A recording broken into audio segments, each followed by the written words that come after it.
I wasn't going to share this, but last week something happened that really left me shaken and we need to talk about it. I went out for an ice cream to celebrate the second anniversary of my company in broad daylight in the middle of the day, and I was being followed home by a stranger. And in that moment, I felt my safety and my joy being taken away from me. And I share this because I know that I'm not the only one who has experienced something like this. So, we gotta talk about this. So let me first tell you the story. So Yogi Help turned 2 years old on September 1st, and I was really excited about it. And on Sunday, the day before, I decided to go out for an ice cream. And it shouldn't be a big deal, right? Just to get an ice cream. But let me just say that I am not super extroverted. It takes me energy to go out. Like, I don't really like that, being with big crowds and stuff like that. Things have happened in the past as well. So here I was, and I thought, brain, today we're going to have fun. We're going to get a yummy ice cream, and it's going to be a lovely afternoon.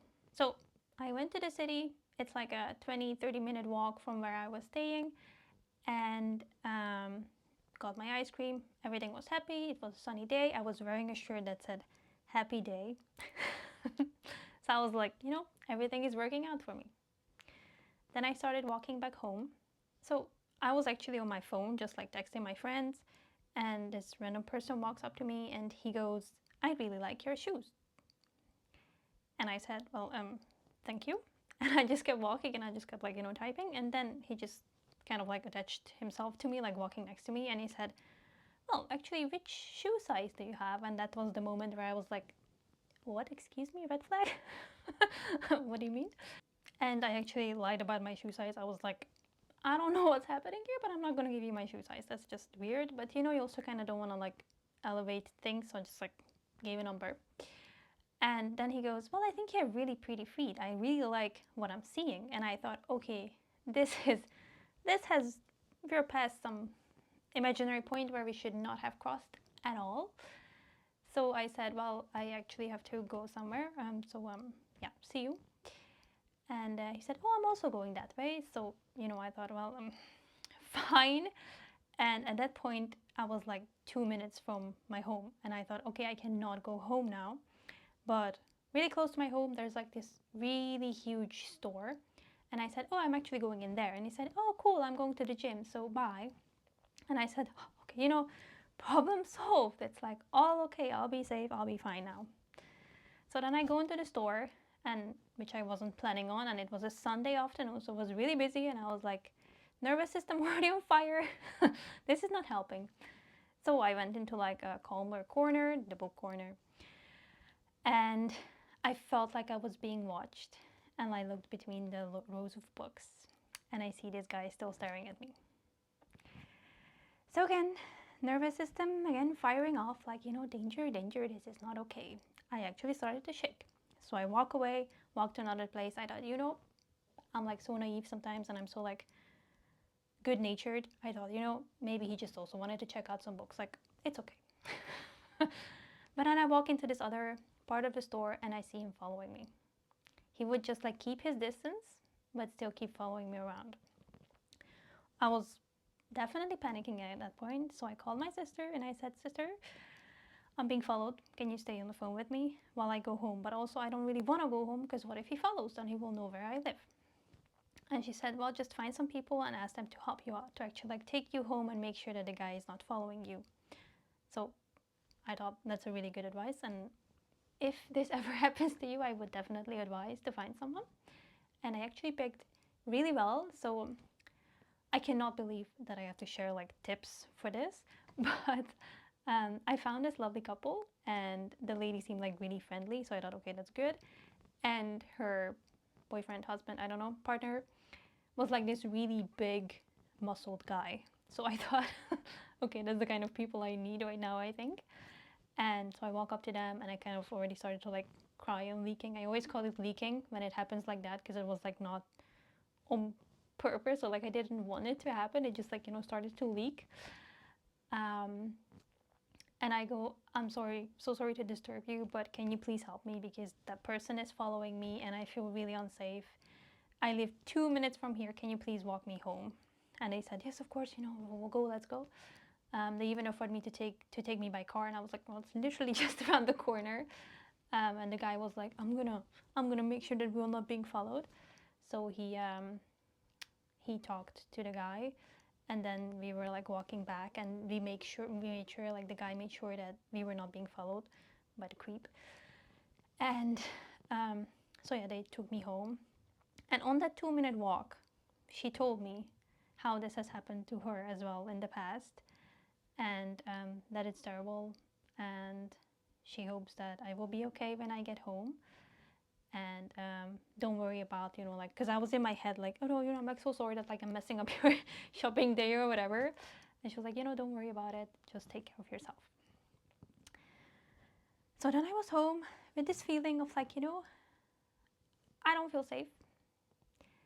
And that has still stayed with me. And I was like, I just sat down, I was like, brain, please do not remember this. I was like, brain, please, please, please do not like, generalize this into my whole nervous system now, because that is not good. Like, I do not need this to like spread into the body and into the brain connections. And of course, that's not how it works. The brain registers a danger. It is like engraved until you can somehow process it and solve it. So I've been working on that because I, yoga teacher, been around therapeutic people.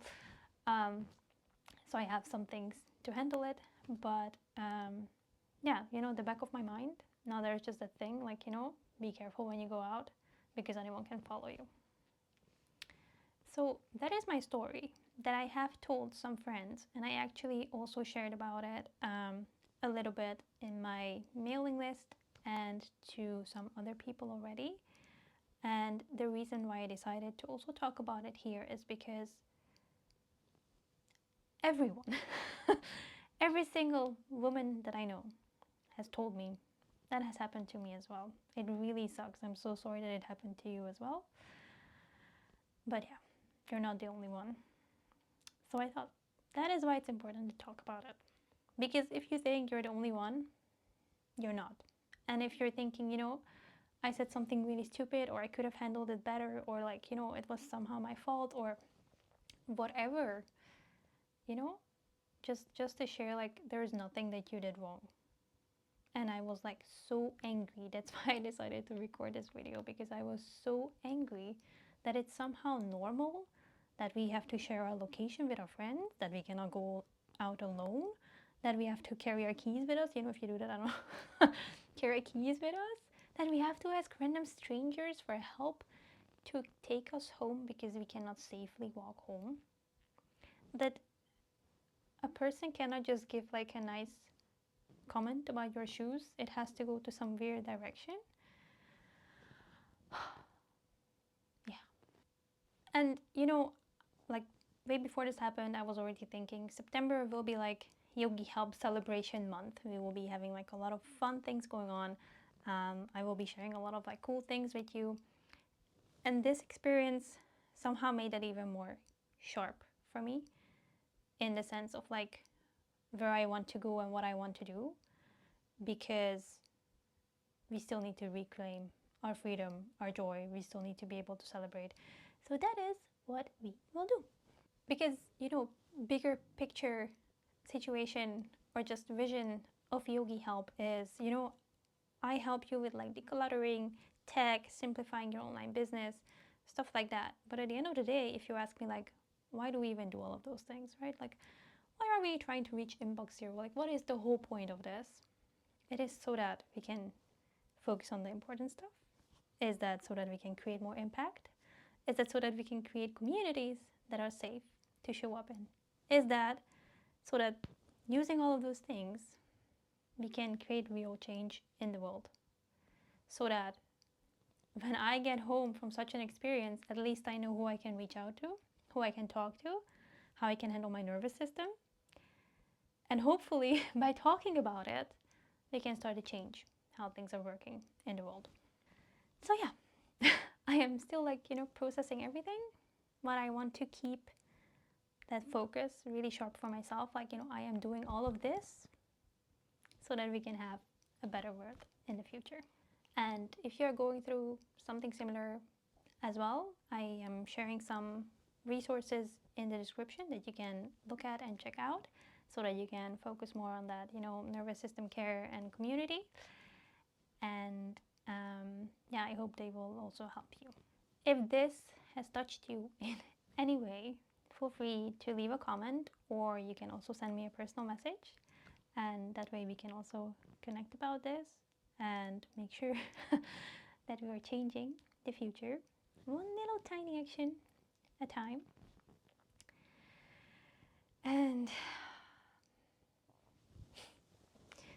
that's it for today.